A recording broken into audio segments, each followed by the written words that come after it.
En 1916, la guerre avait déjà changé de visage. Ce qui devait être une campagne courte et décisive s'était transformé en une lutte d'usure interminable, où les nations ne cherchaient plus seulement à gagner du terrain, mais à briser la volonté de l'ennemi.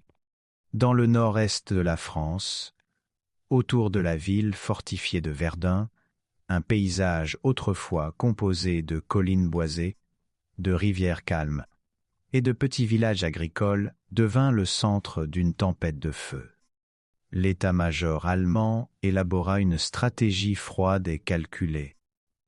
Attirer l'armée française dans un piège où elle serait forcée de défendre à tout prix, puis la saigner lentement sous un déluge d'artillerie.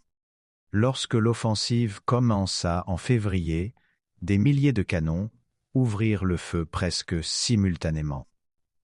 Le sol vibrait comme lors d'un tremblement de terre. Les arbres furent arrachés, les maisons pulvérisées, et les routes disparurent sous des cratères béants. En quelques heures, le paysage familier s'effaça, remplacé par une mer de boue, de fumée et de débris. Les forts, censés protéger la région, furent frappés sans relâche. Verdun cessait d'être une ville. Il devenait un symbole, un point fixe autour duquel l'ère moderne révélait toute sa brutalité mécanique. Les soldats français arrivèrent progressivement dans cette zone dévastée, souvent sans imaginer l'ampleur du cauchemar qui les attendait. Beaucoup étaient à peine sortis de l'adolescence. Ils portaient encore dans leurs poches des lettres de leur famille, des photos, des souvenirs d'une vie civile qui semblait déjà appartenir à un autre monde. Dès qu'ils descendaient dans les tranchées, l'illusion disparaissait. La boue collait aux bottes, l'eau glaciale s'infiltrait partout, et l'odeur était celle d'un mélange insoutenable de terre mouillée, de poudre et de corps en décomposition. Le bombardement ne cessait presque jamais. Même lorsque les canons se taisaient quelques minutes, les hommes savaient que ce silence n'était qu'une pause avant une nouvelle tempête. Le manque de sommeil, la faim et la tension constante transformaient les visages. Certains tremblaient sans pouvoir s'arrêter, d'autres devenaient étrangement calmes, comme si leur esprit se protégeait en se détachant de la réalité. À Verdun, survivre une journée entière est déjà une victoire personnelle. Pour maintenir la défense, la France mit en place une organisation logistique exceptionnelle. Une seule route principale, rapidement surnommée la Voie sacrée, relie l'arrière au front. Jour et nuit, des camions montaient vers Verdun, transportant soldats, munitions, nourriture matérielle. Les véhicules descendent ensuite chargés de blessés, de soldats épuisés ou brisés psychologiquement. Cette route devint l'artère vitale de toute la bataille. Sans elle, la défense se serait effondrée. Mais même avec ces renforts constants, chaque unité envoyée en première ligne subissait des pertes terribles. Les soldats découvraient un terrain totalement méconnaissable.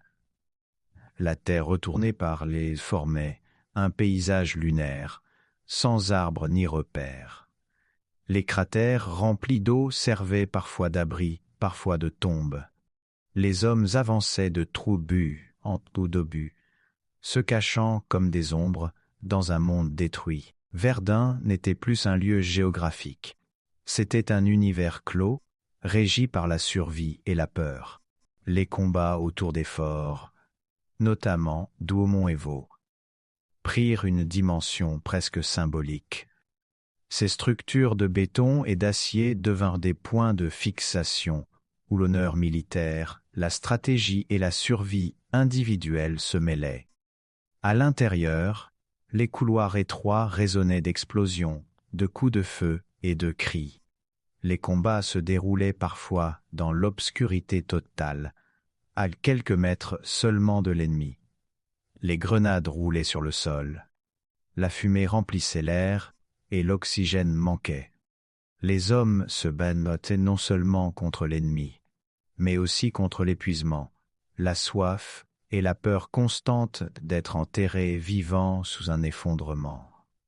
Ceux qui sortaient n'étaient plus les mêmes. Leur regard était plus dur, plus lointain. Beaucoup gardèrent le silence sur ce qu'ils avaient vécu, incapables de trouver des mots pour décrire cet enfer souterrain.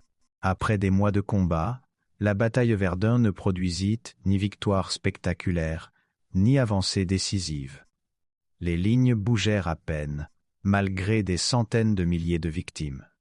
Pourtant, Verdun devint un symbole puissant, celui d'une nation qui avait tenu, malgré tout. Pour la France, cette bataille représentait la résistance à tout prix, la capacité de supporter l'insupportable. Mais derrière ce symbole se cachait une réalité plus sombre. Les survivants portaient des blessures invisibles. Beaucoup ne parlaient presque jamais de Verdun. Leur silence, leurs cauchemars et leurs regards perdus témoignaient de ce qu'ils avaient vu. La terre elle-même restait marquée, encore dangereuse des décennies plus tard, à cause des obus non explosés. Verdun ne fut pas seulement une bataille de la Première Guerre mondiale. Ce fut un avertissement brutal sur la puissance destructrice de la guerre industrielle et sur le prix humain qu'elle exige. Au fil des mois, Verdun cessa d'être perçue comme une simple bataille parmi d'autres. Elle devint un symbole vivant, presque mythique, dans l'esprit des soldats et des civils français. Les journaux parlaient de résistance, de courage, de devoir sacré envers la patrie. Mais au front, la réalité reste crue, brutale, loin des discours héroïques. Chaque rotation amenait de nouveaux hommes, et presque tout vrai rapidement que la survie ne dépendait ni du courage ni de l'expérience, mais souvent du hasard pur. Un pas de plus à gauche ou à droite pouvait décider entre la vie et la mort. La pluie transformait les tranchées en rivières de boue épaisse. Les hommes vivaient les pieds constamment trempés, ce qui provoquait infections et douleurs insupportables. Les rats pullulaient, attirés par les restes de nourriture et les corps enterrés à la hâte. Les nuits étaient longues, froides, et le sommeil presque impossible à cause des bombardements intermittents. Les soldats apprenaient à manger rapidement, à écrire des lettres entre deux explosions, à se préparer mentalement à l'idée que chaque jour pouvait être le dernier. La technologie moderne jouait un rôle terrifiant dans cette bataille. Les mitrailleuses fauchaient les vagues d'assaut en quelques secondes. L'artillerie lourde, capable de tirer à des kilomètres, transformait des zones entières en champs de cratères. Les obus à gaz ajoutaient une dimension nouvelle à l'horreur. Un nuage invisible pouvait brûler les poumons, aveugler ou tuer lentement dans d'atroces souffrances. Les masques, souvent inconfortables et imparfaits, de une seconde peau que les soldats ne quittaient presque jamais. Dans ce contexte, le combat approché gardait pourtant une place centrale. Les attaques de tranchées se faisaient à la grenade, au fusil, parfois à la baïonnette. Les hommes voyaient le visage de l'ennemi, entendaient sa respiration, ses cris. Cette proximité laissait des traces profondes dans les esprits. La guerre n'était plus une abstraction stratégique.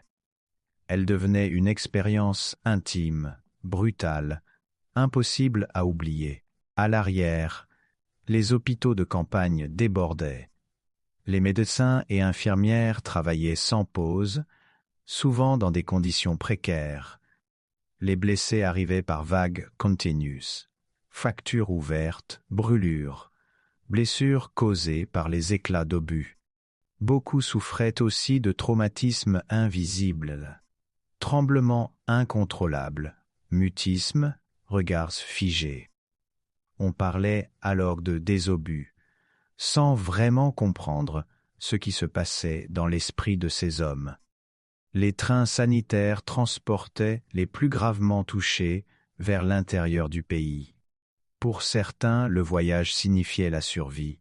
Pour d'autres, il se terminait avant d'arriver. Lettres envoyées aux familles tentaient souvent d'adoucir la vérité. Mais dans les villages de France, on connaît peu à peu l'ampleur du sacrifice. Presque chaque foyer avait un fils, un frère ou un mari à Verdun. Vers la fin de l'année 1916, l'intensité des combats diminua progressivement, mais le paysage restait d'un désert de destruction. Là où se trouvaient des forêts et des villages, il ne restait qu'un terrain retourné, saturé de métal et de restes humains.